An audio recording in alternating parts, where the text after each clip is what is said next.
Welcome to Scoop Order. It's Friday. We have got some great news on the basketball program. The people that are going to be excelling in winter conditioning, and what's going on in the football program. So we're into all that. As always, we appreciate you guys. Thank you guys so much for being a part of this program. If you guys enjoy this content, please leave us a like, click subscribe, and also click that little alert bell. Again, it's been growing like crazy. So again, if you guys love this content, shout out where you guys are watching from. Shout out who you guys are watching with. We're going to get right into it. Nevada, we got some good information on the winter conditioning, who is excelling, and we have some big time basketball updates. What do you want to break first from the new news that we've got today? Well, the first thing I want to give a shout out to the Stuckey Law Firm out of Springfield, Ohio, in suburb of Dayton, obviously. Stuckey firm handles personal injury stuff, traffic stuff, and Nate Stuckey's a good friend of the Scoop, great guy, terrific lawyer, terrific law firm. If you have any personal injury type of stuff, he's the guy to go to. So the Stuckey Law Firm, Springfield, Ohio. Just want to give those guys a shout out before we get into anything else. But now that I'm done with that, look, winter conditioning is going on. We've obviously had the Buckeye cruise kind of wrapping up, and we checked in with some of the people that have been there. The helping technician came in with a great report talking about some guys, and I'll single out a few of them they talked about. He kind of dropped the nugget that Lorenzo Styles Jr. is more than likely to be the kick returner for the Buckeyes going forward this year, which I thought was interesting. I think Lorenzo Styles, obviously, the brother of Sonny Styles, kind of, less heralded, but, a terrific player nonetheless. I mean, he's fast. I mean, this guy can absolutely run. He can absolutely fly. And, they've got him at cornerback. They may move him to safety. They like him as a kick returner. And I found that to be really, really interesting. That, something that I really watch out for that to see who they do. Do they do it with James Peoples? Do they do it with Lorenzo Styles Jr.? But I'm my money's on Low Styles.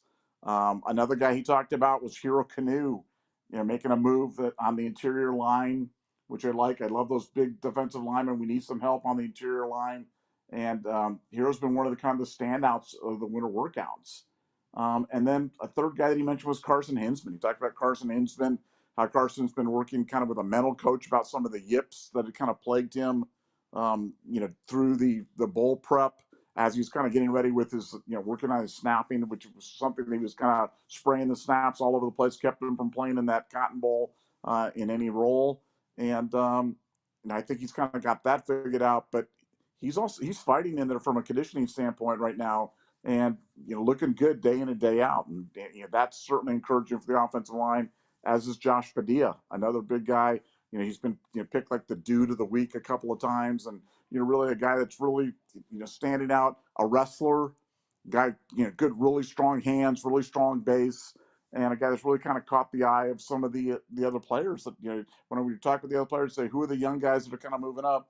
Josh Padilla is a name that I'm hearing a lot right now, and I find that kind of particularly worthy of note because we've been looking for who are going to be those offensive linemen that step up, that transform their bodies, that kind of provide that depth for us. We know all the other. We know Tegra, we know Zen, we know George, we know Luke Montgomery, but Josh was a guy that they're talking about, and he may be a guy that's kind of emerging from that second tier of offensive linemen, kind of those younger guys, and may step up to play a more prominent role. So yeah, winter conditioning back. Guys are coming back from the cruise for cancer, and I think what are we, less than like 2 weeks away, or 2 weeks away from the start of spring football. So there is no off season anymore in college football, but this one seems to have flown by, and we're going to be into spring football before you know it. Yeah, I think it's interesting when you see Carson Hinsman kind of being pushed aside and Josh Padilla being projected as a C2, center two, but it's like, Carson started 12 games last year. He played really well against Michigan.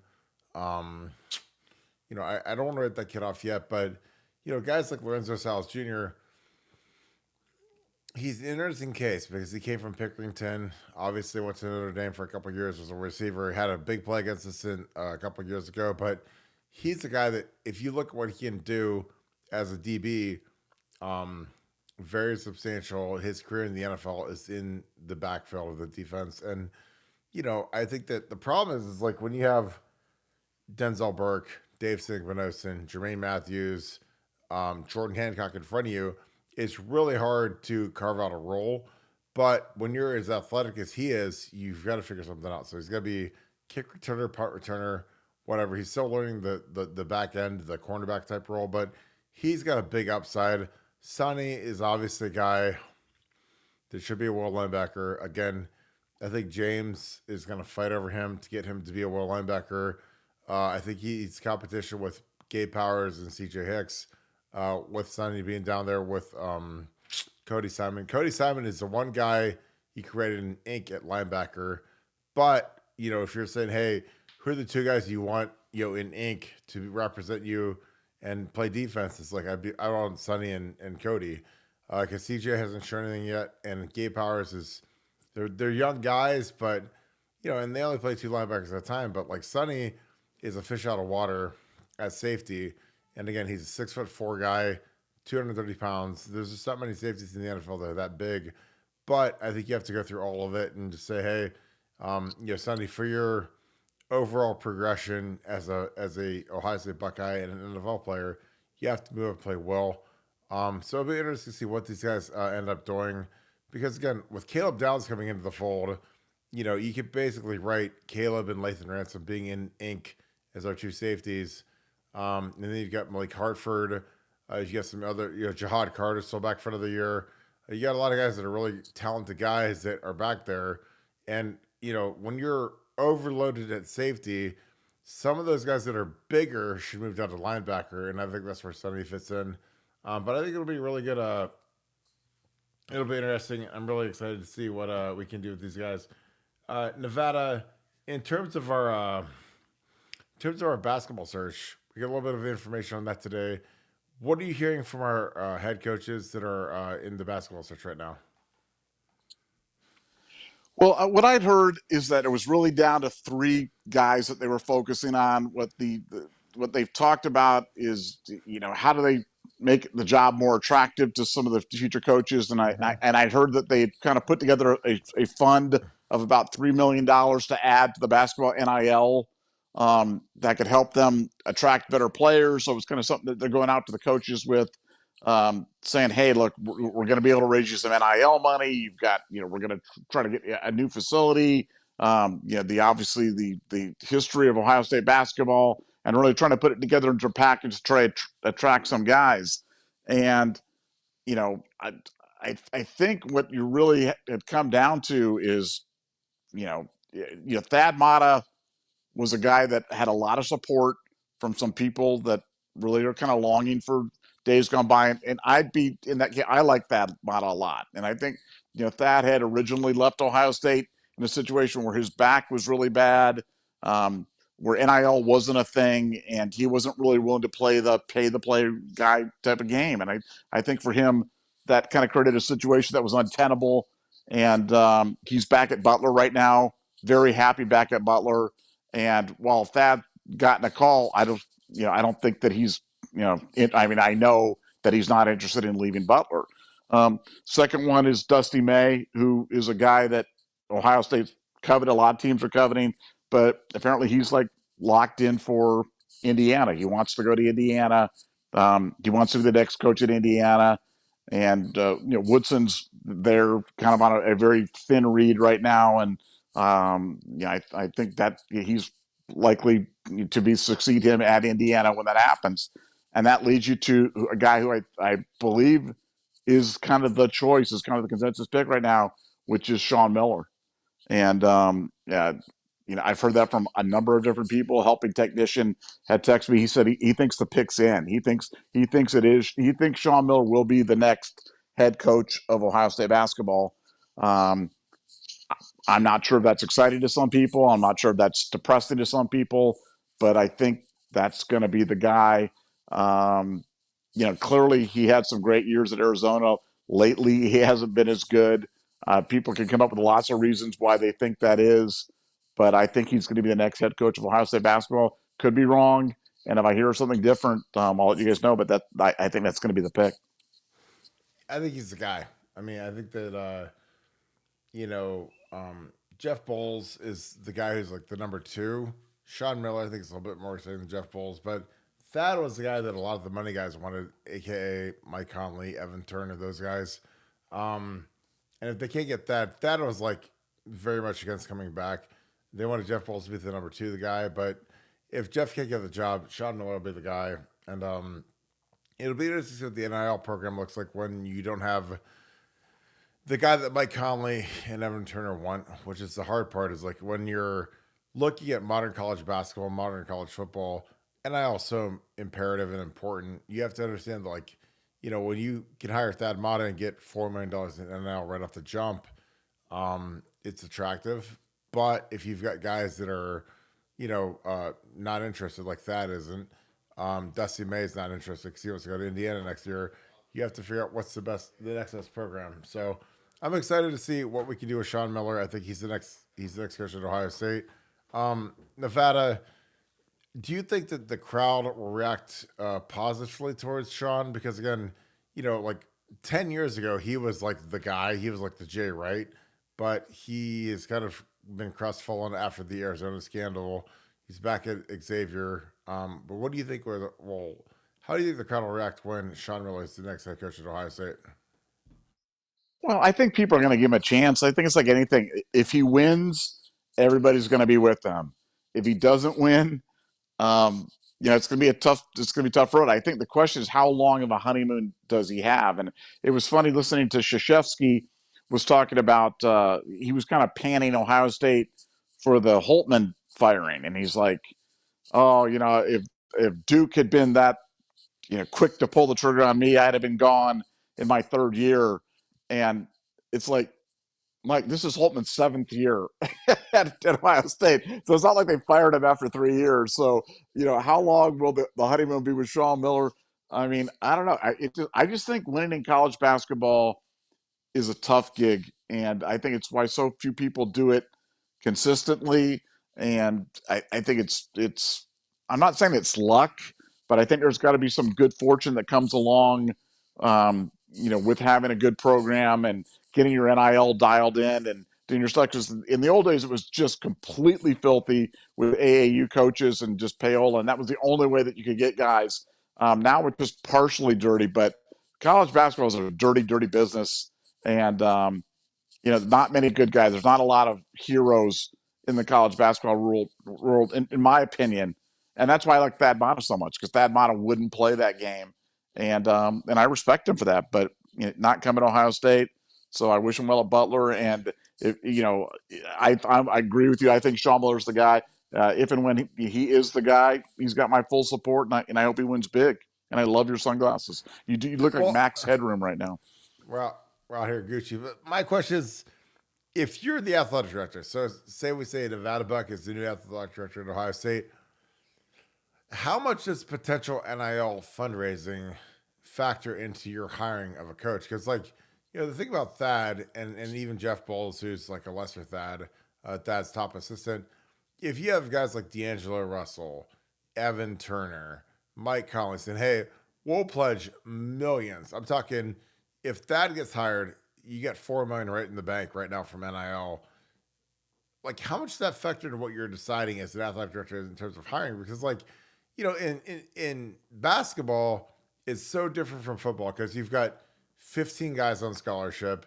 If you get 3 monsters on your team, you're probably going to win a national championship. Because if you get 3 guys that are first rounders, like lock lottery guys, what does that do to your algorithm when you're looking at hiring a coach? Because, again, I think something it's not concerning, but something that's interesting is if you hire somebody who's outside of the quote unquote family, Thad or Jeff Bowles, you might not get anything from D'Angelo Russell. You might not get anything from Evan Turner or Mike Conley. These guys have made $150, $200 million.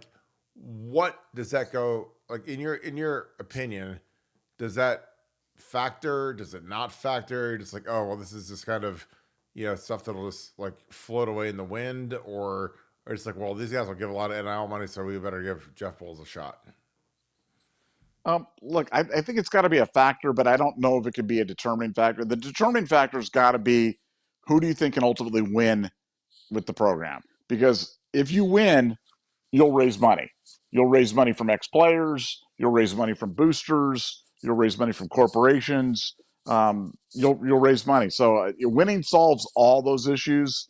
And so, while I think stuff like that is important, and I think it's certainly a factor, um, you don't want it to be the limiting factor. You don't want it to be the determining factor, because if that's it, then you're only kind of staying within your own little cocoon. And like I said, while you want these ex players to support the program, and um, that's why, like a guy like Chris Gent. Chris Gent's a guy that has the support of LeBron James. Now, LeBron James is not an Ohio State alumni, never played here, but likes the program.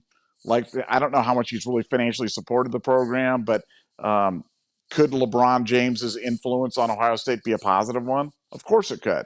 So, I think all those things kind of, you look at what everybody's bringing to the party, but at the end of the day, you just got to look at who could win, who can win the most consistently, who can win the quickest. And I think they feel like Sean Miller, there's just not a lot of great choices. There's not like 50 guys out there that are just so obvious that you have to have. Jay Wright's not walking through the door tomorrow, so there's nobody that's going to come and save you. And I think Sean Miller, Sean Miller's a good bet. He's a good bet. Is he the only bet? No, but I think he's a good one, and I think he's probably a guy that can do well. He certainly understands Ohio basketball, and that's a start to winning at Ohio State. It always starts with Ohio basketball, and then you work out from there. Do you think that it's more of a shot at the fan base when you hire Sean Miller for more than a Jeff Bowles? Like Jeff Bowles, like with the NIL, because again, if I'm the AD, I'm thinking NIL is number one. How can you fundraise money? Who's behind you? And Jeff was like the number two guy behind Thad for a long time. But I just think that like Sean Miller is such a name. He's the guy that people, when they whacked Thad, Sean Miller's the guy that people would have fallen over sideways for. They wanted Archie Miller, who went to Indiana and failed miserably. Do you think it's more of just a name, or do you think this is where we're at? Because again, like Jeff Bowles has been at OU. He hasn't done great, but again, I don't crucify him when he's in a MAC school and the top schools in the country are paying for his best players to transfer because of NIL and the transfer portal. Because again, he lost his best player to Alabama and his best player to Penn State. So, when you're in the MAC, you're kind of in like a toilet forever. Do you think it's more of a name brand that people want when they do with Arch, or when they do with with Xavier's coach versus a guy like Jeff Bowles? Well, I think Sean Miller is a more of a brand than Jeff Bowles. I think Jeff Bowles, well, while he was the number two, I mean, you want to talk about a yawn. Now, again, it could end up being Jeff Bowles. I don't think any of this is like locked in stone. But I mean, man, that would be kind of an uninspiring hire. And I do realize all the challenges of winning at Ohio U, and I think everything you say about that is 1,000,000,000% valid.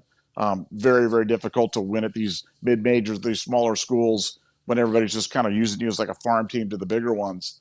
But I think Sean Miller's about the closest thing to a big name that Ohio State's going to get at this point in time, and you got to start somewhere. So Xavier's got a good program. Sean's got a good background. I think he would be a good choice. People want to criticize him for some of the I don't want to call them indiscretions, but the cheating, whatever you want to call it. But the bottom line is he got away with it. He got away with it. He's still coaching actively in the NCAA, and clearly what he did, for whatever reason, didn't meet the threshold, which I don't understand, because it seemed pretty locked and loaded when I saw the transcripts from that FBI investigation. But somehow he's still coaching. So if he's coaching and he's able to be here, then I mean, let's go. Let's try it, because basketball's dirty, man. It's a dirty business, and I just think we have to accept that. That's baked into the cake. Well, yeah, like I mean, he had DeAndre Ayton come to Arizona and won first overall and was the consensus. I mean, he was the consensus first pick when they had Luka Doncic and Trae Young in the same draft, and it was like nobody questioned that. So again, like college basketball is like swimming in a septic tank and saying, "Hey, we're not going to get dirty, not going to get nasty." But That's why I have so much respect for Thad, and it hurts me that Thad won't come back, but he's like at a 10% chance with Jeff Bowles. But I'm just telling you, like with Sean, he wouldn't have got the best player in the country. It'd be like getting Greg Oden and getting nailed for like, I don't know. Do I fault it? Not really, because he's a first overall pick. We have a ton of super chats. We're gonna start plowing through these. Dick Buck, thank you for the 10. Family, love, and respect. Nevada, I'm requesting your presence at Buffalo Wild Wings. Also, if Michigan wins again, we get no chip. Will you remain level headed or flip the script on Ryan? Nevada, OH. I-O. Nevada, you're going to roll to Buffalo Wild Wings at some point. Maybe not the initial meeting or the second meeting, but at some point you will show your face at Buffalo Wild Wings, correct? Well, here's the thing. When we activate the Scoop family, we're going to activate. We're going to go fully activate. So I'm not sure Buffalo Wild, and I'm being serious. I'm not. This isn't shtick, and this isn't joking around. I'm not sure that Buffalo Wild Wings wants us to unveil the full faith and fury of the Scoop family just yet. But if they do, and they're like, "Hey, bring it," then we're bringing Torah. We're bringing Ohio 7-7-1-5. Well, Nevada will roll in, and we'll just tear the place up, and we'll represent. But you guys got to agree to come represent as well, because I'll be there. You guys got to come, and we'll eat some smash burgers. We'll have a really good time, and I'm looking forward to it. I'm really looking forward to meeting some of the people from the from the site, from the YouTube channel, from the podcast. And no, it'll be fun. It'll be a fun time. So looking forward to it very much. It'll be a blast. Thank you for the deuce, Dick Buck again. Shout out to them dads fighting for their kids. No surrender. Yeah, I feel that. I mean, every dad wants to see their kids. I've got 2. I got 1 on the way, so I feel that big time. George W. Cush, thank you for the 5. Active duty Army. Appreciate you, my man. Thank you for your support through Pay It Forward. OH Nevada. I-O. Yeah, and again, I love the Army, but my father-in-law's a Navy guy, so when it comes down to Army, Navy, I'm pure Navy, but I appreciate what Army does. You guys are awesome. Nevada, any thoughts on what Army does for us? Everything. I mean, everything. My dad was Air Force, so he stayed above the fray, as it were. But yeah, I mean, Army, best of the best, man. I'm telling you, take a lot of courage to do that, man. That is what a noble job. God bless you for your service, my man. All right, Tap of the Cat. I've been waiting on this one, girl. Been waiting on you. Hey, Kirk. Sorry, we don't usually catch the show live. I was busy yesterday. She is Team Dexter, so your boyfriend is the winner. And now he'll never let me live this down. Loved the mask. Yeah, I've got my Night King mask. I'm going to go get it. Nevada, talk a little bit about Game of Thrones versus Dexter. I mean, that's not even close, right? Well, I mean, Dexter's a cute little show and stuff like that, but I mean, I mean, it was really kind of one character driven. I mean, Game of Thrones had 50 different characters that were all so interesting, and if you haven't seen it, if you're one of the few people that haven't seen it, man, you got to go watch it. You got to go. It's one of those television shows that's really worthy. I mean, it's got everything in it. And for me, who kind of likes that mythological stuff, and I just can't believe that somebody could actually come up with the idea of something like this and really pull it off. And what a creative mind to come up with this, and the fact that he's still alive. It's not like Tolkien, who's dead, did The Hobbit and stuff. Like he's still alive and writing. So God bless him. Amazing. No, I mean, Thrones is like Nevada. I've never asked you this. Who is your favorite character on Game of Thrones? Man, I'm gonna go with the Hound. I like the Hound. I love the Hound so much. Oh my god. Yeah, he was great. I love flawed characters, and he was definitely a kind of one of those flawed heroes. But I mean, again, so many. I mean, I like Jamie Lannister. I didn't like Bran Stark. I wish they'd have thrown him out there. I could brand the thing. He was Bran the annoying. So I can't believe he ended up as the king. Spoiler. Shouldn't have spoiled that, but he did. He's the king. I mean, for me, it's the Hound and it's Tywin. So Tywin got shot on the toilet when he was crossbow from little midget, but like Tywin was so good in the early series. It's like if you look at what he talked about, and lions don't concern themselves with the opinions of sheep. Like it's as good as it gets. And then the Hound is this. They thought everybody thought he got killed by the big woman, and he didn't. So he survived. Then he tackled the mountain at the end of the show, and that's probably the best moment from the last season. The last season kind of stunk, but I didn't mind the one girl going crazy. So, but Tabitha, I appreciate you, and I appreciate your boyfriend. You guys are great members of the Scoop family. I'm sorry that you're Team Dexter, but I'm glad that your boyfriend who watched the show is Team Thrones because we won big time. Lord Vader Kush, I haven't seen you in a minute, my man. That's a great screen name. Thanks for the deuce. UMAD looks like Anthony Smith 8 Dana White. OH Nevada. I mean, Nevada, what do you think Ward Manuel looks like? Oh man, yeah, he's definitely. Somebody said that like if his head was like in the pumpkin aisle, it'd be like the $35 pumpkin or something like that. He definitely's got the big old pumpkin head. But while we're talking about Ward Manuel's big old pumpkin head, just going to give you a little bit of update on the Michigan stuff. The interesting thing about the Michigan stuff, and I wrote this on our board, but I want you guys to really hear this. Like the Michigan like the Michigan people that follow Michigan, they know this story's true. They have it. They have it. They had well, just like they had the pedophile on set. That pedophile thing where they filmed him at the back of the Walmart trying to meet like the 12-year-old girl.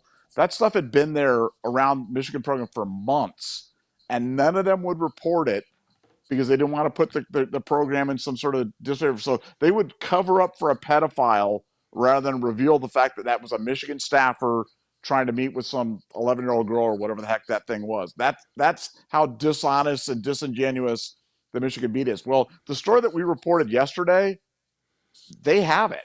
They know that this is true. They know that the stuff. That's why they're not coming out and going, "Oh, that's not true." Because they know it's true, and they have it. They have the details. They're just not going to report it. So we're just kind of laughing as we're watching this story kind of spread across the country right now, and you're going to start seeing it kind of percolate more and more, and you're going to be like, "Oh, I remember when Kirk and Nevada talked about that." But yeah, just so you know, the Michigan guys have the story. They're just not going to report it because they don't want to bum out their fan base even more with just terrible news as this entire athletic program just kind of circles the drain.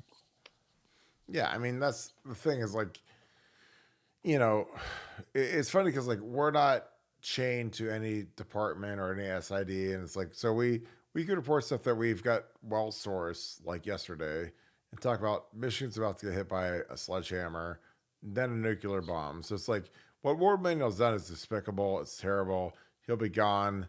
It'll be embarrassing for Michigan, and we can go with it. I mean, Michigan sites are so beholden to their sources inside the Michigan program. We're not, so we went with it. We had really good sources, and it was really good. Tora, what's up, my brother? Appreciate you. Thank you for the deuce or the 10. My brother Kirk swagged up tonight. I'm Gucci'd out. I appreciate you, brother. Swag's on 1,000. I got your hoodies and your Nocta hats coming. It'll be good. Much love to Nevadabuck and the Buckeye Scoop family. I'm with you in spirit and soul.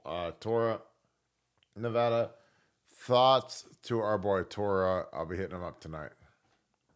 Yeah, well, Toro, thanks so much for being here. Thanks for moderating and holding things down. And yeah, as Kirk mentioned, we're going to be having a merch drop, and you're going to get some of the first merch is going to go to you. And we haven't done one of these in a few years, so I'm kind of excited about it. I merchandise is frankly, it's been kind of a pain in the booty, and so we haven't done it because Ooh.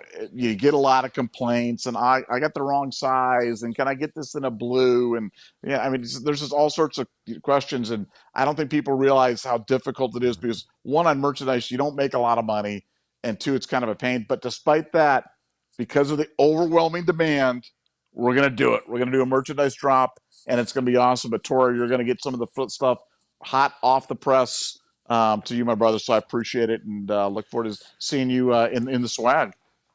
And that's the biggest thing about the merch drop. It's like everything's custom made. So if you guys want an XL, a 2XL, a 3XL, like, order it, and it's going to be Nike, the same stuff that Ohio State wears. So, we're going to make it nice and easy for you guys, but it's going to be really fire. We had a nice meeting today. Larry Daniels, thanks for being a Scoop Ultra member. Appreciate you, my friend. Thanks for the 5. Thanks to Kirk, Nevada, and the Wrench crew.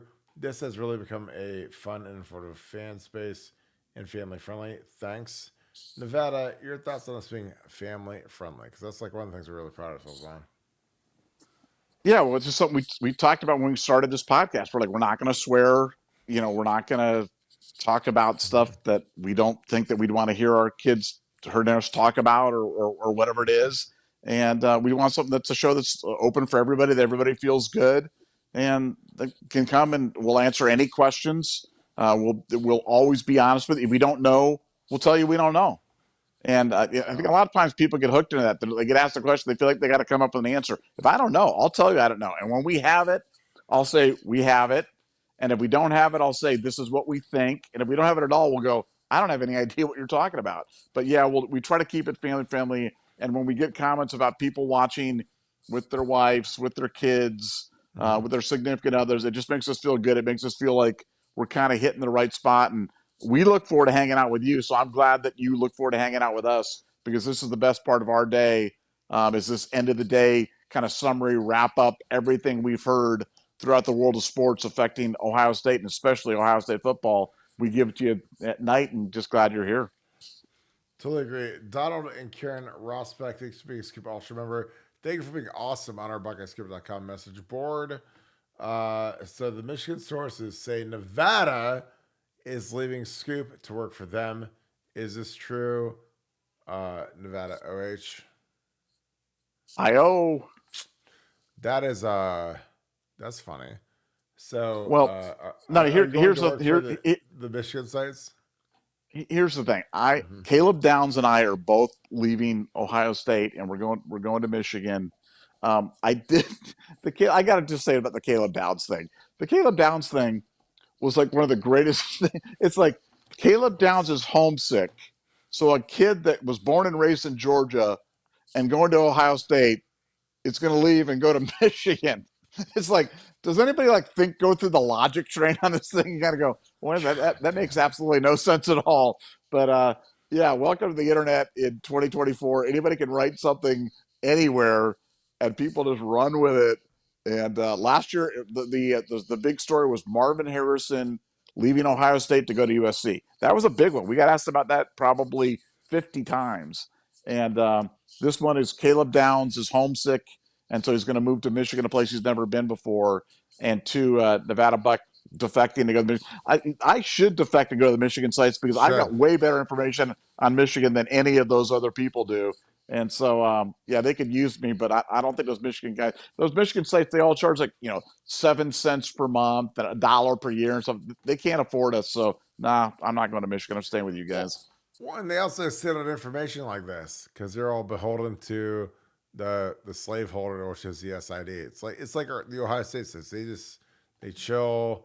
Whatever Jerry Meg or Mark Pitteni tells them is what they go with. But it's like for us, like we just go with the truth, and the truth sets you free. But I think that the Michigan sites, they're struggling right now because we broke stories that they have and they can't break because they're so beholden to the university, and that's something that some of these guys are. We're not going to name names, even though Nevada, if you want to name names, you can.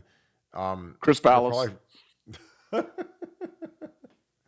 They're so frustrated because we've had it. At the same Chris time Ballas. they got it. Chris Ballas, I know, and there's Chris Ballas. they've got the finger on the trigger, but we already pulled the trigger 50 times and murdered the whole game. And so when all this breaks, I'll be like, man, we were sitting on this and we couldn't do it because we're so beholden to the university. And it's like, that's not what we do. And again, our stuff is very well sourced. It's very powerful, very strong. But we're not gonna sit around and wait for someone to say we can break a story when it's well sourced and locked in. And yesterday, I'm telling you, we broke the internet with what we talked about yesterday with Michigan's scandal with Ward Manuel, with the things he's covered up. I mean, it's despicable. And when it all comes out, it'll be over. Devin, what's up, brother? Thank you for the 20. Best chat and family in the land. 2024, 2025 Natty Luck. Michigan still sucks. Nevada OH. IO.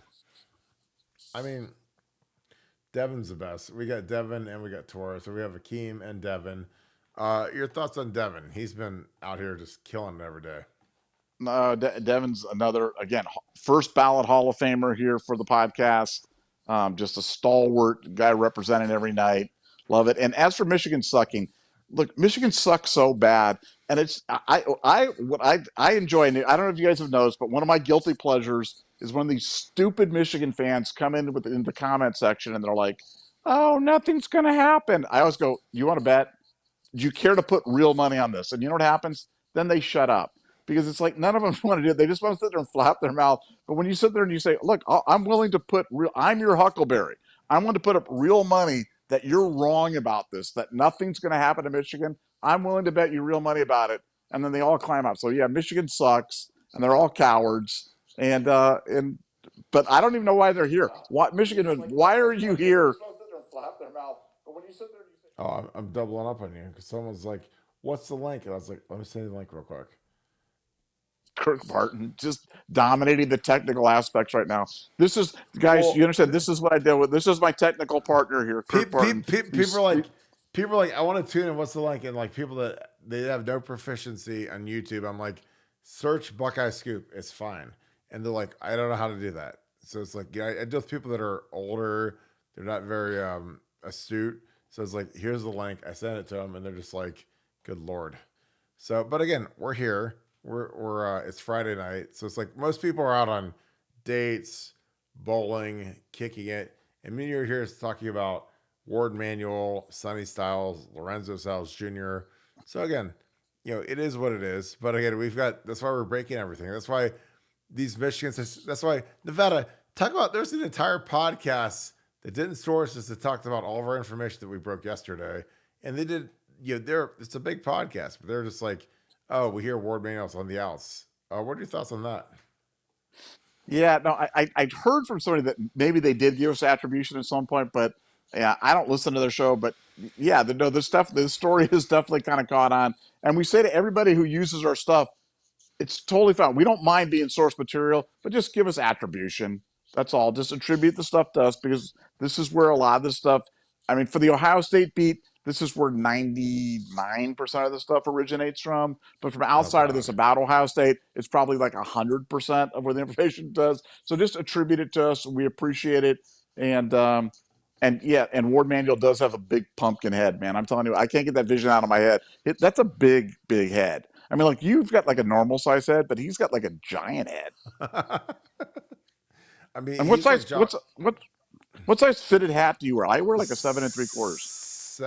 No, you don't. I'm Do telling you, you? I do. How Yeah, can I how got the can I big. be like I'm like 7.5, 7.75, Like, but like I'm No, twice I'm I'm telling twice you, your I, size. I'm 7. I'm telling you, I got a big head. I got a peanut M&M head. I do. Well, that's wild because I'm probably 7.5, 7.75. But I haven't worn a fitted hat in a long time because my hair is so luxurious. Especially when I got Yeah, this new charcoal shampoo that I got from one of our followers. It's like I I don't love it. need to Love it. I don't need to wear a hat anymore. Now we do have No, hats coming in the drop. They're gonna be fire. They're gonna be Nike. You guys are gonna like it, but yeah, I don't know my exact hat size because like we don't do fitted hats. We do like there's like small, medium, large, large XL. Those are the three hat sizes we do. So you guys just order accordingly. Go to Dick's Sporting Goods, put your little hat on, and make sure you guys get what you want. Um, Nevada with winter workouts, we've had a lot of guys that are fighting for stuff. There's been a big bout of bronchitis between the team. Carson Hinzman is battling Seth McLaughlin every day.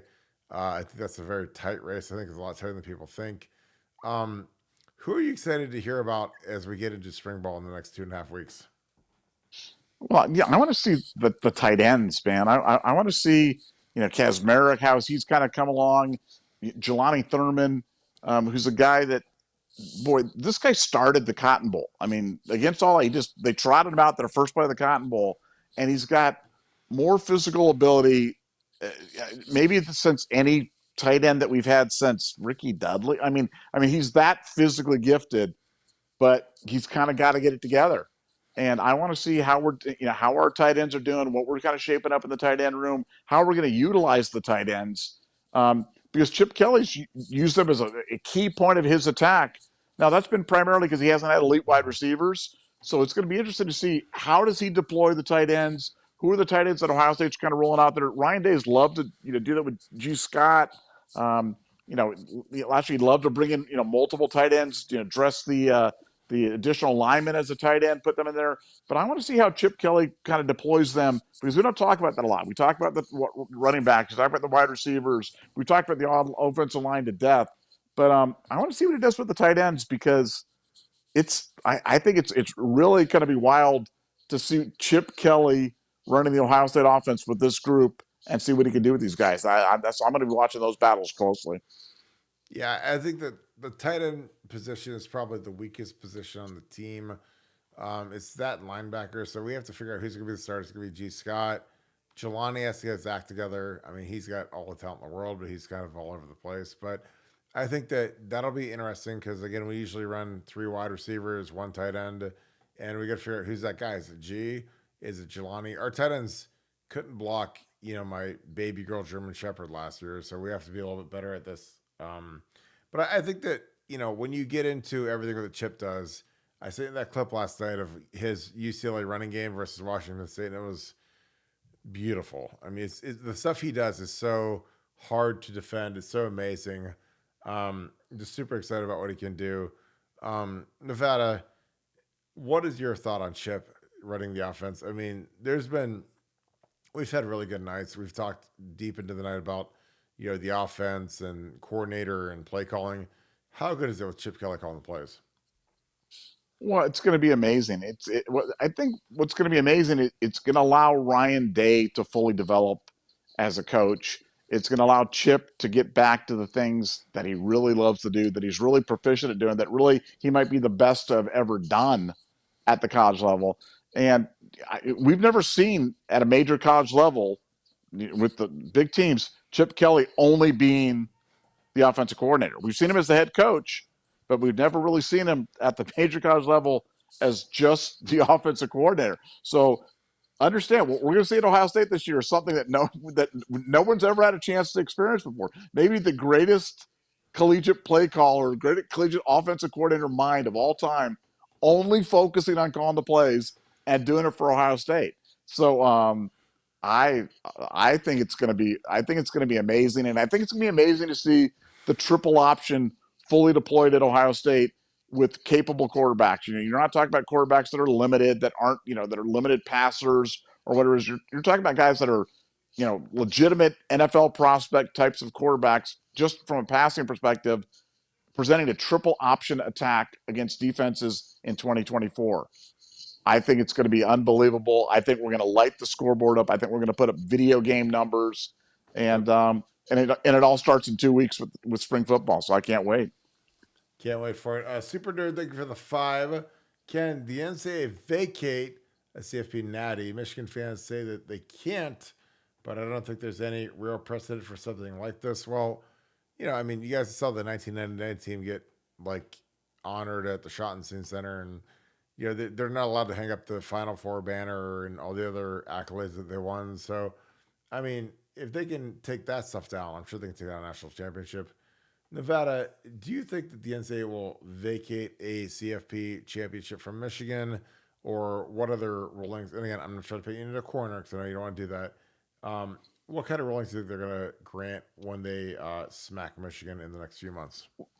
Well, look, the Michigan fans are holding on to a technical reading of things. You understand, this is the same fan base that came up with the idea that if you hire a third party to do something, it's not against the rules because you're not doing it. They're doing it, and they're breaking the rules. So it's not really like you're breaking the rules because it's a third party doing it, which is just ridiculous logic, but that's kind of where they've been on that. But with the college football playoff, yes, the college football playoff is separate from the NCAA and NCAA football. However, to be eligible for the college football playoff, you have to be a member in good standing of the NCAA.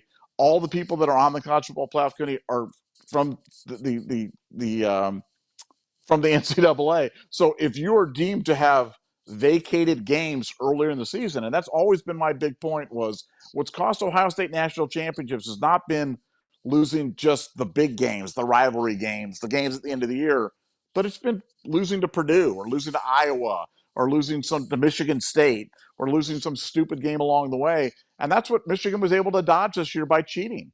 And I specifically have talked about the Rutgers game many times. That was a losable game. Shiano was losing his mind. They were only down 14-7 at halftime, but they should have been up. And Michigan was cheating their arses off that day. So, I think once they vacate wins, I think what they'll deem to have been is they'll deem to have been ineligible to have competed in the college football playoff committee, and then the college football playoff committee will just vacate the championship. It won't begin to Washington; it'll just be vacated. I really truly believe that will happen. So technically, does the NCAA have sway over the college football playoff committee? They don't. They don't control that directly, but through their participation in it and their it being a necessary pre-qualification to be in it, I think they absolutely can affect who's named the champion, and I think they will affect who will be named the champion. I think it's going to be very, very interesting. We have another super chat. This is one that is very spicy. Expedition Greg, thanks for being an ultra member. Thanks for the deuce. Your opinion on today's NIL ruling. Nevada, a federal judge ruled on Friday that the NCAA cannot enforce its name, image, and likeness rules that block student athletes from negotiating deals with boosters. I don't know how you stop that. While the NCAA permits student athletes to profit from their NIL, it fails to show how the timing of when a student athlete enters such an agreement will destroy the goal of preserving amateurism. I don't know, man. I mean, amateurism seems dead to me at this point. When I see what these guys are doing, driving, whatever. And there's an injunction that came from attorneys in Tennessee. Your thoughts on this NIL ruling? I'm not trying to play gotcha, but it just seems like they're trying to put the toothpaste back in the tube when it's already out. But your thoughts on that? Well, no, this just goes to it. I mean, really, it goes back to like the basic issue, and we've talked about this many times on the show. Of I'll for and for excuse me for not getting this exactly right. For any lawyers out there who are going to jump up and going, Nevada didn't say this right, and I'm sure I'm not saying it right. But the whole kind of concept of like restraint of trade, or you can't really stop a kid from earning a living or making money, or whatever it is, unless you're part of a union where you collectively bargain away said rights. And ultimately that may be what this comes down to. They may be forced to unionize the players, make them employees, and then you can set in rules. You can set in salary caps. I really think it's the only way that you can go on this, because otherwise it's just the court's responding to the law about what the law of the land is, at least in this one particular judge's opinion regarding NIL and whether schools can negotiate directly or it has to be done through collectives. To me, it's kind of a distinction without a difference. And I think the bottom line is, I think ultimately we're heading towards, they're going to have to recognize these players as employees. They're going to have to allow them to unionize, and they're going to have to collectively bargain and come to some sort of agreement. I think that's the long-term plan. Now, do I think that is complicated? Yes. Do I think that's going to take a long time? Yes. Do I think that's going to be a major, problem and yeah, I think all those things, but I don't see any other path forward, because otherwise you're just going to have people keep going to courts and screaming antitrust, and the court going, yeah, you're right, this is an antitrust action, this is restraint of trade, and throwing these lawsuits out. So I think that's the way that we're going. But look, in the meantime, I'm just gonna, those are bigger issues. It's kind of like the national debt, global warming, or alien overlords taking over the planet. I'm going to worry about that in the future. In the meantime, I'm just going to focus on 2024 and Ohio State football's dominance in the collegiate football landscape in 2024, and are getting ready to dominate Michigan and absolutely destroy those guys, and send them packing at the end of November. So that's what I'm going to worry about. But no, I think NIL is NIL. Like you said, it's the toothpaste is out of the tube, and I don't think there's any going back. Yeah, and I think you have the correct approach. Where it's like, this is such a massive problem and a massive, the Pandora's box has already been opened, so you can't really figure out what are you going to do with it. people have talked about like a salary cap or, oh, this guy can only make so much, but then you bring the bagman back in. So it doesn't make any sense to me. I think that you have to really, grind it down and say, hey, it has to be true NIL, but it's all inducements at this point. And I think you have to totally rework the calendar that exists in college football. Tony Turley, my man in Toledo, appreciate you, brother. I once had a sleep study for sleep apnea, and the nurse measured my head. She said I have the biggest head she's ever measured in 27 years of doing that. I wore an 8.5, legit. What? They had What? special ordered my helmet in high school. OH, Nevada. I freaking 8.5. I've never. What the heck is that? Like, Tony might be as big as Orlando Pace because like I wore an XL helmet in high school. I was the only guy on the team that had an XL, and I'm like a 7 3/4. I was never an 8, but God bless that. No, Tony. You ever seen like those Jack in the Box commercials where Jack's there and he's watching his kid play football and his kid's got like that giant head running out there on the field? That's got to be what Tony was like out there or something like that. I mean, so that we have to 8.5 is 8.5. Gargantuan. Yeah, that's a big head. So, but Tony, you are another Hall of Famer. You're also going to be first on the merch drop. You're going to get stuff right hot off the presses right there. But 8.5, we're just going to have to wrap your head in like a sheet and like print Scoop on it or something like that. Because we'll do like a Scoop turban for you or something like that. We can't. I mean, you can't buy an 8.5 like fitted cap. I mean, this doesn't exist. That's like Shaquille O'Neal's like shoes that are like 25s instead of like a normal like 10 or 15 or whatever. So, Tony, you're a beast, but 8.5 for a fitted hat is that's the biggest I've ever seen anywhere. Zach Crabtree, thanks for the 10. I am totally lost. What is going on now with Michigan? What are they covering up? Nevada, your thoughts on that? Well, we had a big report last night on the on the podcast. Basically, there's a number of things all kind of going on at once. Obviously, the situation with the football program, the advanced scouting, sign stealing. There are allegations against the men's hockey team against some sexual assault things that haven't fully been vetted. Or think of it like kind of like Hockey Canada and what happened with Hockey Canada, where there were allegations that were out there for years and they hadn't really fully been kind of vetted and stuff. I can just tell you from a hockey standpoint, that stuff was all out there. Like everybody knew. And it was kind of swirling. And then all of a sudden, bang, investigation comes years later, and they're dragging NHL guys off. Carter Hart and guys are being dragged off the team. So that took years to get there, but it's happened. And then on top of that, you got the Michigan basketball. They've got the well-documented thing against the strength and conditioning coach where Juwan Howard has been on television assaulting players and coaches and for opposing basketball teams multiple times, and then he jumps in, assaults this strength and conditioning coach. They reassign him and then ultimately have to work out some sort of settlement with him once they did it for wrongful termination. And there's also rumors swirling around of other sexual harassment and other issues going on within the basketball team of other people within the Michigan Sports Administration. So you've got this big mess, and it's all under Ward Manuel. And so this is kind of coming. There's going to be an investigative report released. People want to say, Nevada, when's that going to be? I don't know. If I knew, I would tell you. I'd be like, it's going to be Friday. It's going to be next Tuesday. I don't know. But it's going to drop. And when it does, you're going to be like, oh, wow, no, I remember hearing about this. And ultimately what's going to happen is the Board of Trustees, they want to scalp. They want, it's kind of like the commander in Top Gun when Maverick kept buzzing the tower and he kept, I want some butts. Well, they want some butts, and they're going to get a big old butt in Ward Manuel, a big old, like as big as Tony Turley's head. They're going to get that in Ward Manuel's butt, and he's going to go down because they want him.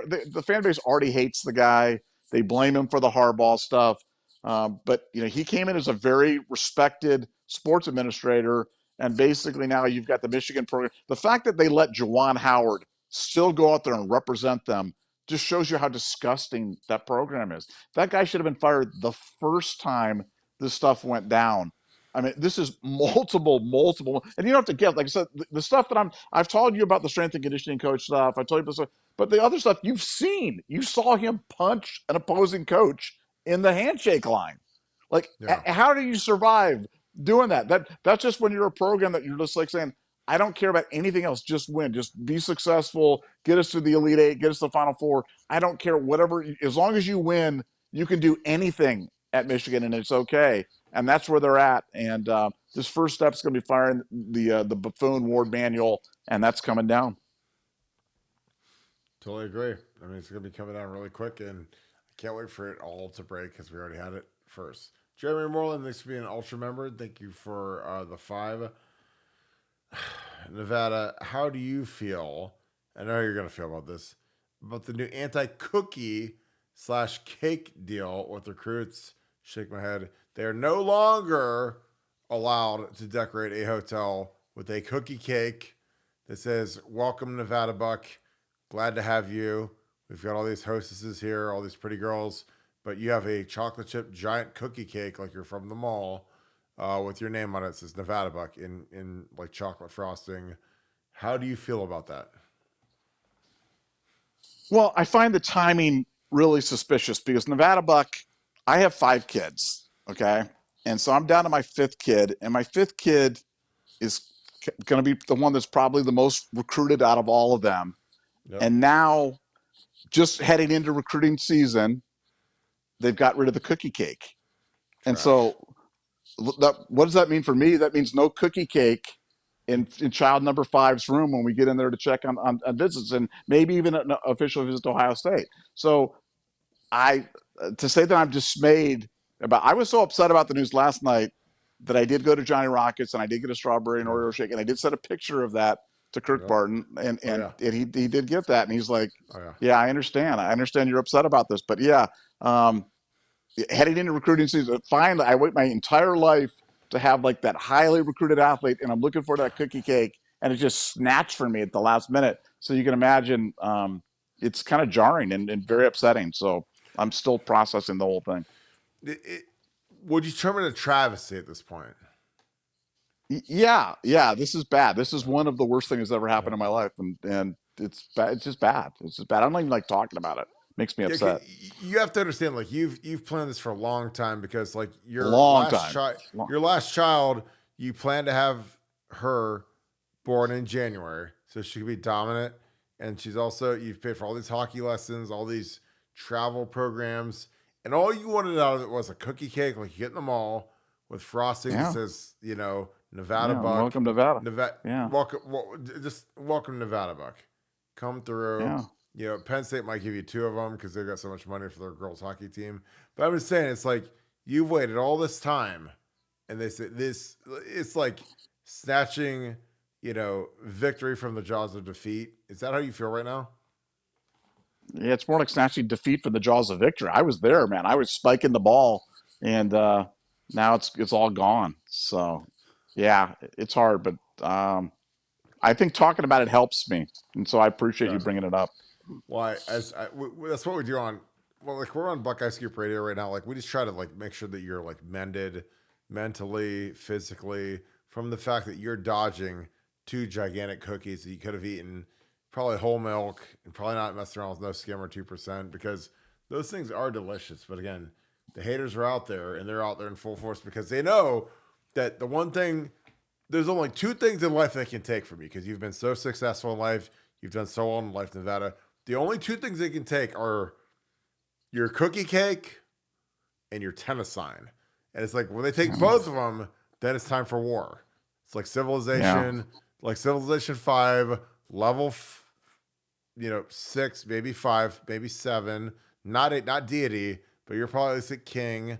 You're not at chieftain. So it's like they have to like tune up and get ready to go, because it's going to be a war now. They take the cookie cake. I'm just telling you, it's a big deal. Yes, indeed. Yes, indeed. Beer 12. Thank you for the Scoop Ultra. Thank you for the 5. Not really talked about. Walton was James Lawrence's DC at St. Louis 2013 through. Does this enhance their working relationship? Good question. Does it add any synergy between the units? Nevada OH? I-O. Well, I don't think it hurts. Again, like when he's employing or deploying James how he has to. I was with Tim Walton in 09, 010, or 09, 010, 09, 2010.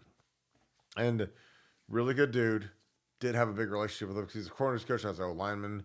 But as a DC ruling over linebacker, I think there's a tight relationship there. Again, I think James will be an absolute rock star when it comes to what he's going to do as a linebackers coach slash recruiter. But again, I think that Tim Walton has surged as one of the greatest recruiters in Ohio State history over the last year. And I think that having him, Brent Hartline, and James is going to just stream dividends into what we're doing with recruiting. But I don't think there's a huge issue there, other than the fact that if you're a DC and your middle linebacker is the guy who's kind of like the quarterback of your defense, I think that it's you're gonna have that relationship where he's the play caller, he's the guy that has to make checks, he has to change defenses, and you have to be pretty tight with that. So I don't think it hurts, but again, I love what James and Tim Walton are doing. Nevada, your thoughts on Tim Walton being James Orders' DC in 2013 going forward at St. Louis before they went to LA? Does that matter this year? Well, I just think it just we talk a lot about alignment, and alignment comes in a lot of different ways. But the biggest thing, in my opinion, on staff alignment is that you have guys that have genuine respect for each other. You have guys that aren't harping at each other, trying to undercut each other, trying to curry favor with the big boss, trying to climb up the ladder at the expense of other people. And so, from that standpoint, the fact that Walton and James have a relationship and a working relationship and a mutual respect for each other, I just think it just adds to the staff alignment. And I think this staff is just it's perfect alignment. We couldn't have asked for a better situation. And one of the big concerns was going to be, this is not exactly germane to the question, but it's like Ryan Day giving up play calling. Who's he going to give up play calling to? It wasn't going to be to Brian Hartline. It wasn't going to be to some junior guy or whatever it was. At least then he wouldn't feel good about it. He'd still have his fingers in it.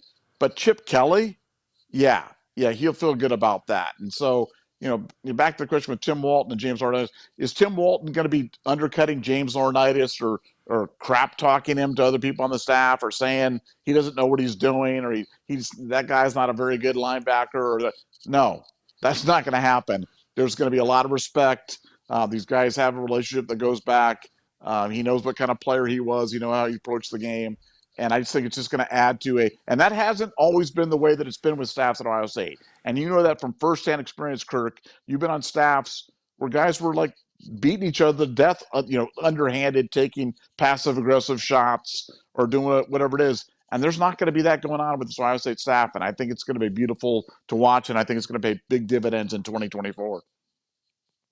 Yeah, I've been a part of staffs where there's a lot of undercutting, a lot of kind of low, just stuff that you wouldn't normally appreciate. Like if you're friends with somebody or a coworker, somebody, like, you don't want to be the person dogging out somebody to a superior. You don't want to be that person, and that's happened on staffs I've seen, I've been on, been around, and it kind of degrades the relationship and the chemistry inside of a staff room. Like I was in the offensive staff room, I saw it going on, and it's just like people all know, they all hear about what people are doing to each other. Because again, when there's not proper alignment in the staff room, it could get toxic in a hurry. People want better titles, bigger names, better jobs, so they try to cling to the star of certain people, and it's not a good look. Tony Turley, you're being a skewball for everything for 20. Guys, sincerely apologize if this is repetitive, but what exactly is the plan for the Scoop family to meet at Buffalo Wild Wings?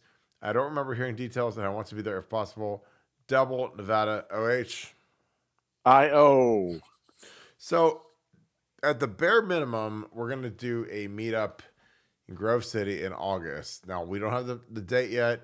Our Buckeyes are on the Buckeye Cruise for Cancer, are people that are supporting us from Buffalo Wild Wings. So they have to let us know when that place opens up, and they have to let us know when they want us to come.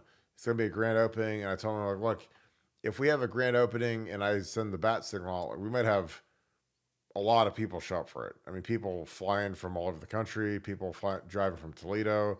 So I don't want to like crush the staff the first week, but they have to let us know when we want to come. But it's going to happen, and there might be a NFL draft meetup before that in April, May. It'll be May, excuse me. But I just want to make sure that like we've got enough capacity because I think that we'll have a lot of people show up for it if I ask them to come. So it'll be really fun. But Tony, you'll be the first to know. At a minimum, August, at the earliest, April. And Nevada, I think you might show up in August. Yeah, it just depends on, look, with these businesses, man, like you said, you don't want to. I've had restaurants, and sometimes crushing a restaurant like the first week isn't the best thing because you haven't got everything kind of dialed in yet. And all of a sudden, you've got 7,000 scoopers and they're screaming for truffalo sauce and stuff and smash burgers, and there could be a riot, man. So we don't want that to happen. So we gotta pick our spot, but when we do, we're gonna fully deploy, and we're all gonna descend upon some place like Locust and clean it out. That's the plan. Beautiful plan. Tina Butera, this is why I love Buckeye Scoop. Tina is a Perry Panther. She's from my high school, Nevada. And Tina, thank you for the 5. No, Nevada, you can still have your cookie cake. The new rules says you can't. They have to hand it to you in the lobby, and you cannot leave the hotel room. Dumb AF, which we know what that stands for. Nevada, does this make you feel better about your cookie cake consumption? I I mean, I want that to be true. I want that so much to be true. But like, I mean, I hope that you're right because so they hand me the cake and I just got to eat it in the room or something like that. Like if that's the rule, I can do that because normally like I'm stopping. You know when like you check in and they have those little mini markets like the little disgusting like with 4 candy bars and a bottle of water and some Pepto Bismol or something like that. I usually No, clean that place out. I'm like grabbing all the candy bars, no. all the water, dragging them up the room and stuff like that. But if I'm carrying up a cookie cake, man, that'd be good. Then it would make all these years of waiting worthwhile. So my hope is restored. I'll keep hope alive, and I hope you're right about this. All of these years of travel, hockey, and Quebec and Edmonton, Boston, Sweden, wherever you've gone, it's all worth it for that cookie cake, correct? Yeah, yeah, it is. And that's going to decide where we go to. Um, for my daughter, the decision could come down to who provides the best cookie cake. So you know, I'm looking forward to it. And if there's, Good. I still hope that I hope this isn't some sort of cruel joke you guys are playing on me right now. Instead of wine and dine, instead of wine and dine, it's like cookie and milk, correct? Cookie and milk, yes. Cookie and Yeah, milk, you have to forever. So yes. well, good. Well, we went through the guys that are starting in winter conditioning. Nevada, any final thoughts? We can wrap this thing up. No, just it's great to have the guys back from the cruise for cancer. It'll be great when everybody kind of gets back and we kind of get fully deployed. But 2 weeks ago, we're going to start a countdown of days to spring football. It's going to be starting before you know it, and it seems like yesterday we had the Cotton Bowl, and next thing you know, we're going to be seeing Will Howard and Judkins and McLaughlin and Caleb Downs and all those other great players running around in Buckeye uniforms. So I'm excited. I can't wait. I think this is going to be the most anticipated spring football that I can ever remember. And maybe we do something before the spring game. Maybe we do a little mini get together before the spring game because I know a lot of us are going to be going. So that could be interesting as well.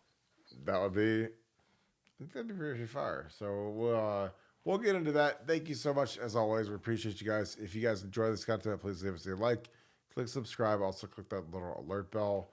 Shout out where you guys are watching from. Shout out who you guys are watching with. Look at where we're going to be going for spring. The spring game will probably be Buffalo Wild Wings, maybe Town Hall, maybe Mandrake. So let us know where you guys want to go.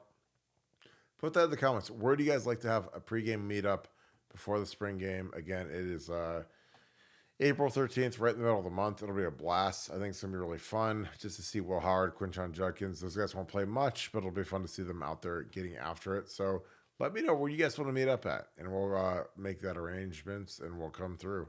So appreciate you guys. As always, thank you so much, Buckeye Nation, and thank you, Scoop family. I'll talk to you guys tomorrow. Go Bucks.